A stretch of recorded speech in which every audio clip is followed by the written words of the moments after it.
us against them. And I saw, Scott come out on, And then I got a phone call from Hulk. said, hey, I'm your third man. I said, okay, tell me about it. Because he had been watching this from L.A. He goes, oh, thank God. Because we were going to go with Sting. I said, bro, you can't go with Sting.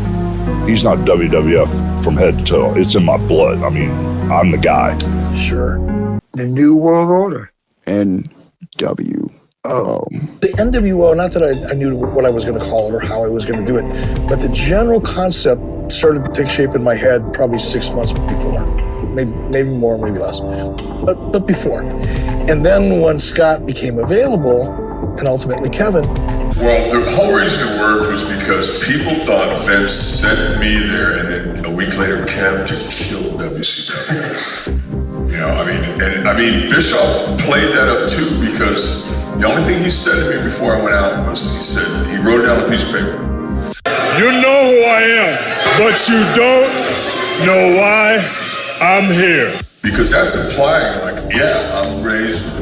And Larry Zbyszko, God bless him, he helped me so much in my career. He helped me in the AWA.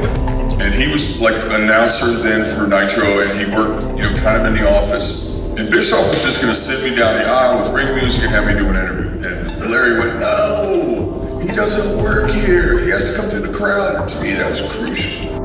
What are you talking about? Look here. Well, what the hell? Wait a minute. Somebody give me a mic. What's with this? Wait. Both Scott and Kevin had worked at WCW before, felt that they were misused, mistreated, and abused, went over to WWF to become big stars, and now they were coming back to extract their revenge. That's it. I remember looking at Vince and pantomiming. You can tell him, give me the money, I'll stay right here. I went out there and rocked it with Triple H. One of my best matches of my career, and I put him over. Fans chanted, you sold out. You sold out. And I remember thinking, yeah, I feel like I did. I remember I've already done the starving artist thing. They've chanted Razor all over the world. Now I want the money. So I'm thinking, now I go back. I haven't gotten hurt. I'm so happy. I'm done. They're setting up the cage. Kev's going to wrestle Shawn. He's putting Shawn over, and we're out of there. And now I get summoned to Vince's office in the garden. So I walk in, he goes, damn it, you still work for me. He goes, how much did sons of bitches offer you? I said, Vince, I don't feel comfortable talking about this. I came to you months ago. And he goes, how much? And I told him we were over. He goes, that's pretty good when business is strong. I said, I didn't ask you to match it. You asked me. And I said, I'm not cool talking about this. I told Bischoff I'm coming to work for him tomorrow. And so while we're in this pause in the conversation, Shawn comes bolting in and goes, I want, Ray's to come out at the end of this match, come to the ring. And he goes, is it important to you? And Shawn went, yeah. He goes, okay, make it happen. And my first match in Madison Square Garden was half full. I wrestled Randy. My last match there was sold out, and I was one of the reasons why. And it felt really cool. And then left and started on Nitro the next day. I had wanted to turn Hulk heel 6 months prior to that, approximately. At that time, he only had 4 pay-per-view appearances and some TVs leading up to that. That was part of his contract. And we had already used up, I think, all of them, or maybe we had one left or something. I don't remember what it was. And he went off to go do a movie. I remember one night we went to the ring, and there was they were going to send the whole company down. I said, we got to have something. I said, can you get us some aluminum baseball bats?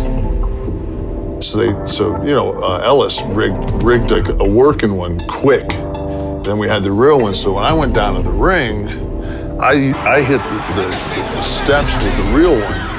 Crowd heard the noise. Scott hit the first guy coming in with the gimmick one through the ropes. He went down. Now it's 2. Are you gonna go through the ropes with 2 guys back to back with aluminum baseball bats? Knowing you got to bend over? No. So we go off the air with the Charlotte police undoing their guns. It's real. Yeah. It's on. Yeah. Where is your partner? Scheme Gene, Chico, you know too much already. All you need to know, little man, is he's here and he's ready. How do we lose the court case? He's not doing Razor Ramon. Is your partner telling me that your third man is in the building? Oh, he's here all right, Gene. Let me tell you something.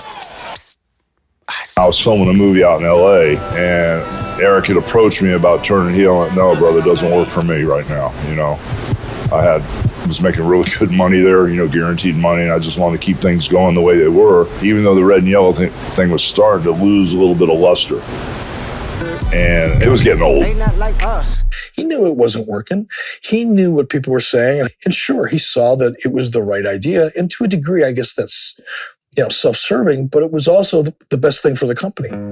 Because I was filming a movie out in LA, and Eric had approached me about turning heel. And no, brother, it doesn't work for me right now. You know, I was making really good money there, you know, guaranteed money, and I just wanted to keep things going the way they were. See ya. Oh, fuck. Now it was, okay, who do I make that third guy? Who's that big surprise? What do we do? Sting was the obvious candidate because I didn't think Hulk was going to do it. If it was Sting, it didn't make any sense because it was the WWF, but it wouldn't have been us against them. And I saw, you know, Scott come out on, And then I got a phone call from Hulk. Said, hey, I'm your third man. I said, okay, tell me about it. Because he had been watching this from LA.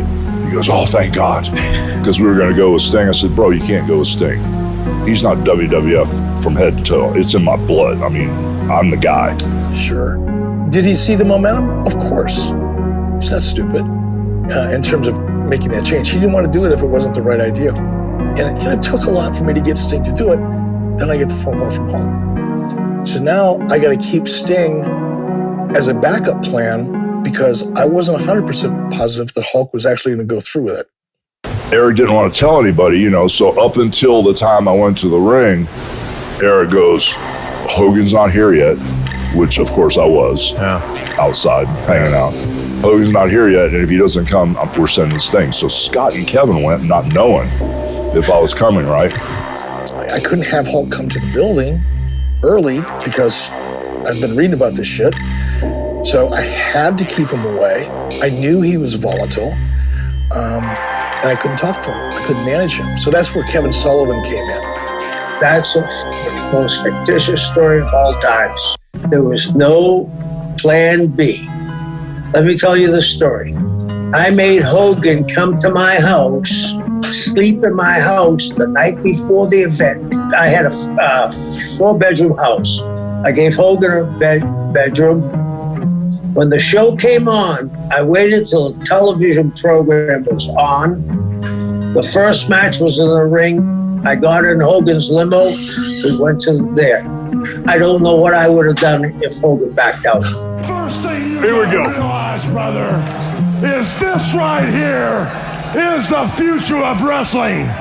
You can call this the new world order of wrestling, brother. The New World Order. NWO.